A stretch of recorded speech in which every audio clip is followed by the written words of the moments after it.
కోసమే. మరి మీరు అధికారంలోకి వచ్చి 10 ఏళ్లలో ఎన్ని ఉద్యోగాలు ఇచ్చారు అధ్యక్ష? ఏమన్నా అంటే నోటిఫికేషన్ ఇస్తే వాళ్ళకి ఏమన్నా జీతాలు పడ్డాయా? ఉద్యోగ గ్యారెంటీ వచ్చిందా? ఇవాళ ఉద్యోగాలు ఇచ్చింది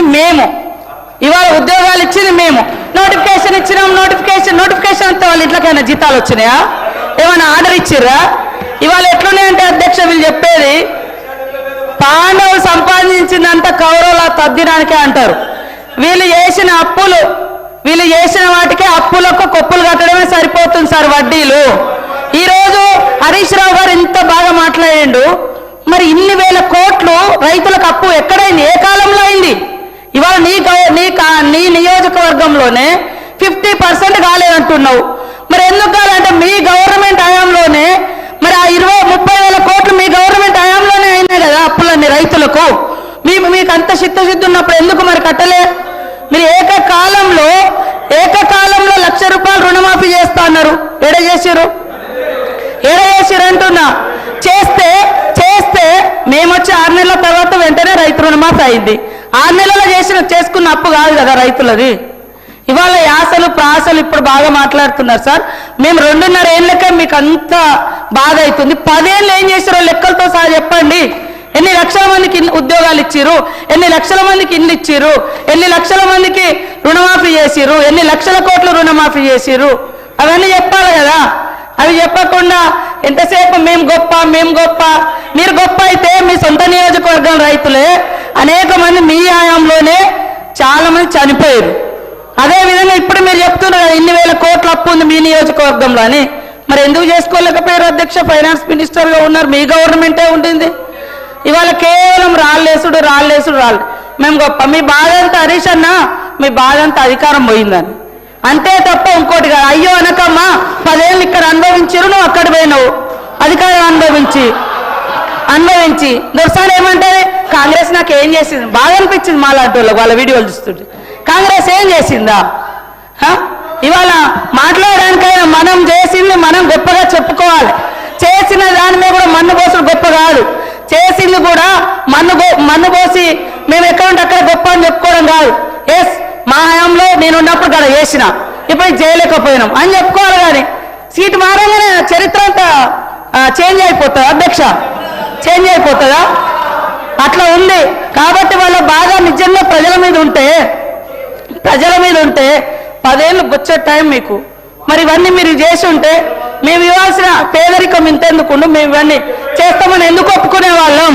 మీరు చేసిన అప్పులన్నీ కూడా ఇవాళ అప్పులకు వడ్డీలు ఇవే సరిపోతున్నాయి. అయినా మేము చేస్తున్నాం. ఇవాళ రాష్ట్రంలో ఉన్న 1.5 మంది పేదలకు ఇవాళ సన్నబియ్యం ఇస్తుంటే మీరు ఓర్వలేకపోయారు. ఇవాళ మేము ఇందిరమ్మ బీమా జీవిత బీమా పెడితే ఓర్వలేకపోతున్నారు. ఏం ఓర్వలేకపోతున్నారు? బాధంతా మీకు బాధ ఉంది తప్ప పేదోడికి ఇల్లొస్తే మీకు సంతోషం లేదా? మీరు రైతురి మీరు ఎన్ని ఇళ్ళు ఇచ్చారు? 10 ఏళ్లలో ఎన్ని ఇళ్ళు ఇచ్చి చెప్పండి. మేము ఈ 2 ఏళ్లలో ఎన్ని ఇచ్చినాం మేము చెప్తాం. మరి చెప్పకుండా కేవలం మట్టి పోసుడు దుమ్ము పోసుడు కాదు. మీరు చేసే చెప్పుకుంటూ మేమేం చేయాలో అది చెప్తే బాగుంటుందని కోరుతా ఉన్నా అధ్యక్ష. అధ్యక్ష, ఇప్పుడు ఆ రోజు మేము బడ్జెట్ ప్రవేశపెట్టినాము, దాని మీద చర్చ జరిగింది, బిల్లు పాస్ అయింది, దాని మీద ప్రజలు తీర్పు ఇచ్చిండ్రు. దట్స్ ఓవర్ అధ్యక్ష. ఇప్పుడు మీరు బడ్జెట్ ప్రవేశపెట్టిండ్రు, మీ బడ్జెట్ మీద మేము మాట్లాడుతున్నాం. మా బడ్జెట్ మీద మాట్లాడదామంటే టైం పెట్టండి, గత బడ్జెట్ మీద డిస్కస్ చేద్దామంటే ఇంకొక రోజు ఫుల్గా మాట్లాడదాం అధ్యక్ష. 2.5 ఏళ్ళు అయినాక ఇంకా మీ కథ, మీ బడ్జెట్, మీ లెక్కలు అని చెప్పుకుంటా ఇంకా ఎంతకాలం గడుపుతారు అధ్యక్ష? ఇప్పుడు చర్చ జరుగుతున్నది బట్టి గారు ప్రవేశపెట్టిన బడ్జెట్ మీద. డెఫినెట్గా దాని మీద మాట్లాడతాం కదా అధ్యక్ష. మీరు మా బడ్జెట్ మీద మాట్లాడదామంటే పెట్టండి. మా బడ్జెట్ అప్పుడు మేము పెట్టినాము, మీరు మాట్లాడినరు, బడ్జెట్ పాస్ అయింది, ఓటింగ్ జరిగింది, దాని మీద ప్రజలు తీర్పు ఇచ్చిండ్రు. నవ్వు మీరు చెప్పింది కదా మేము ఇన్ని చేస్తాం అన్ని చేస్తామని చెప్పినప్పుడు ప్రధాన ప్రతిపక్షంగా ప్రజల గొంతుకై ప్రజల పక్షాన ప్రశ్నించడం మా బాధ్యత అధ్యక్ష. ఇప్పుడు రుణమాఫీ ఎందుకు కాలేదంటుండ్రు? మీ నాయకుడే చెప్పింది కదా, కేసీఆర్ గారు 2 లక్షలు చేసిండని సంతోషపడుకుండ్రి, ఉరుకుండ్రి, మళ్ళ తెచ్చుకోండి, లైన్ కట్టుండ్రి, బ్యాంకుకు పోండి, మళ్ళ తెచ్చుకోండి, నేను రాగానే 7 తారీఖే మాఫీ చేస్తా అని చెప్పింది కదమ్మా. నీ మాట నమ్మే ఉరికి తెచ్చుకున్నారు వాళ్ళు. నువ్వు మోసం చేసినావు, గదే చెప్తున్నా. నేనేం చెప్తున్నా? ఇంకోటి అధ్యక్ష, మీరేం చేసిండ్రు అంటున్నారు. అంటే నా సబ్జెక్ట్ డైవర్ట్ అవుతుందని నేను వారికి సమాధానం ఇయ్యలేక కాదు అధ్యక్ష. Every point I can answer అధ్యక్ష. ఆనాడు బీఆర్ఎస్ ప్రభుత్వం 1,62,000 ప్రభుత్వ ఉద్యోగాలు ఇచ్చింది. 95% లోకల్ రిజర్వేషన్ తెచ్చాము. రాష్ట్రపతి ఉత్తర్వులను సవరించాము. అయితే నేను చెప్తే ఇంకా చాలా విషయాలు ఉన్నాయి కానీ అధ్యక్ష దాంట్లో బోను నా ఇష్యూ డైవర్ట్ అవుతుంది కనుక దయచేసి నేను మీతో కోరుతున్న ఎలియా మినిస్టర్ గారు ఫైనాన్స్ మినిస్టర్ గారు లేవాలి కానీ ఇట్లా తాపకొక్క మంత్రులు వేస్తే నా సబ్జెక్ట్ పోతుంది అధ్యక్ష. దయచేసి మీరు ఇంటరప్షన్ కాకుండా చూడాలని మిమ్మల్ని సవినయంగా ప్రార్థిస్తా ఉన్నా అధ్యక్ష.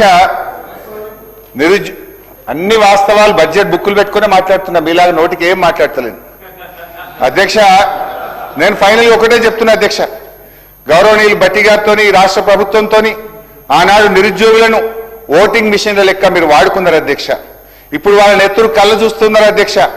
దయచేసి ఇప్పటికైనా మీ పాపాలు గడుక్కోవాలనుకుంటే మీరు చెప్పిన ప్రకారంగా వెంటనే 2 లక్షల ప్రభుత్వ ఉద్యోగాలకు నోటిఫికేషన్ ఇవ్వాలని చెప్పి ఆ నిరుద్యోగుల పక్షాన్ని ప్రభుత్వాన్ని నేను డిమాండ్ చేస్తా ఉన్నా అధ్యక్ష.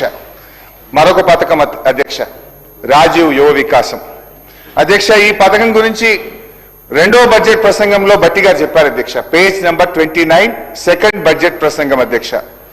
ఎస్సీ ఎస్టీ బీసీ మైనార్టీలు మరియు ఆర్థికంగా వెనుకబడ్డ వర్గాల యువతకు స్వయం ఉపాధి కల్పన కోసం రాజీవ్ యువ వికాసం అనే పథకాన్ని ప్రారంభించాం. ఈ పథకం యువతకు ఉపాధి కల్పనలో ఒక గేమ్ చేంజర్ గా నిలుస్తుంది. ఈ పథకం ద్వారా యువతకు కనీ విని ఎరగని రీతిలో 6,000 కోట్ల రూపాయల కేటాయింపుతో ఈ పథకాన్ని ప్రారంభించాం అని రొమ్ము విరుచుకొని వారు చెప్పారు. వీళ్ళంతా బల్లలు కొట్టారు అధ్యక్ష.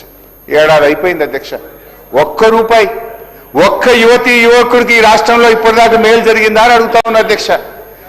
అధ్యక్ష మళ్ళీ ఈ సంవత్సరం same dialogue, same paragraph, same page, same speech. మళ్ళీ ఈసారి అధ్యక్ష ఈ బడ్జెట్ లో కూడా అదే చెప్పారు అధ్యక్ష. 6,000 కోట్ల రూపాయలతో ఈ పథకాన్ని ప్రవేశపెడుతున్నాం, ఇది ఒక గేమ్ చేంజర్ అంటారు. పోయినసారి చెప్పే ఒక్కరికి చేయలే, మళ్ళీ అదే స్పీచ్, అదే డైలాగ్, అదే పారాగ్రాఫ్ డిట్టో కాపీ పేస్ట్ మళ్ళీ పెట్టి మళ్ళీ చెప్పారు అధ్యక్ష. ఏం మోసం అధ్యక్ష ఇది? ఎట్లా నమ్మాలి? ఈ బడ్జెట్కి ఏం శాంటిటీ అని నేను అడుగుతా ఉన్నా అధ్యక్ష. మీరు గేమ్ చేంజర్ అని డప్పు కొట్టుకున్న ఈ పథకం కింద ఇప్పటి వరకు ఎంతమంది ఎస్సీ ఎస్టీ బీసీ మైనార్టీ యువకులకు సాయం చేశారో ఒక్కసారి ఆ వివరాలు చెప్పాలని చెప్పి గౌరవనీయులు భట్టి గారిని నేను అడుగుతా ఉన్నా అధ్యక్ష. కానీ విని ఎరగని రీతిలో కేటాయించిన 6,000 కోట్లు ఏ యువకుల ఖాతాల్లో పడ్డాయో, ఎవరి జేబుల్లోకి మళ్ళాయో, లేక మీ ఎగవేతల ఖాతాలో జమైనాయా క్లారిఫై చేయాలని చెప్పి భట్టి గారిని నేను అడుగుతా ఉన్నా అధ్యక్ష. నాకు సందేహం వస్తుంది అధ్యక్ష. అక్కడ చూస్తే ఇందిరమ్మ ఆత్మీయ భరోసా, ఇక్కడ చూస్తే రాజీవ్ యువ వికాసం. పేర్లు ఘనంగా ఉన్నాయి. పాపం పెద్దలు ఇందిరమ్మ గారు, కీర్తిశేషులు రాజీవ్ గాంధీ గారు పేరు పెట్టింది అధ్యక్ష. నాకంటే రేవంత్ రెడ్డి గారు అంటే ఐ నో హిమ్, ఎందుకంటే నాతో కూడా పనిచేసింది. రేవంత్ రెడ్డి గారు అంటే వారి మీద, ఇందిరమ్మ మీదనో రాజీవ్ గాంధీ మీద ఆయనకు ప్రేమ ఉండకపోవచ్చు. కానీ భట్టి గారు అయితే దశాబ్దాల తరబడి కాంగ్రెస్ పార్టీలనే ఉన్నారు కదా. మీరైతే కాంగ్రెస్ పార్టీలనే ఉన్నారు కదా భట్టి గారు. మీ పెద్దల పేర్లు పెట్టి పథకాలు అమలు చేయకపోవడం వల్ల ఇది వారిని గౌరవిస్తున్నారా, మీరు వారిని అవమానపరుస్తున్నారా? ఒకవేళ మీకు అమలు చేసే ఉద్దేశమే లేకపోతే భట్టి గారు, రాజీవ్ యువ వికాసం అనే బదులు రేవంత్ ఆత్మీయ మోసం అని పెట్టుకోండి, లేదు భట్టి విక్రమార్క గారి యువ భ్రమలు అని పెట్టుకోండి. మీ పేర్లు పెట్టుకోండి, వాళ్ళ పేర్లు పెట్టి ఎందుకు మోసం చేస్తున్నారని చెప్పి నేను అడుగుతా ఉన్నా అధ్యక్ష. అధ్యక్ష మహిళల విషయంలో ఏం చెప్పారు? మహిళల విషయంలో అధ్యక్ష ఇది 24-25 బడ్జెట్ అధ్యక్ష. Page number 34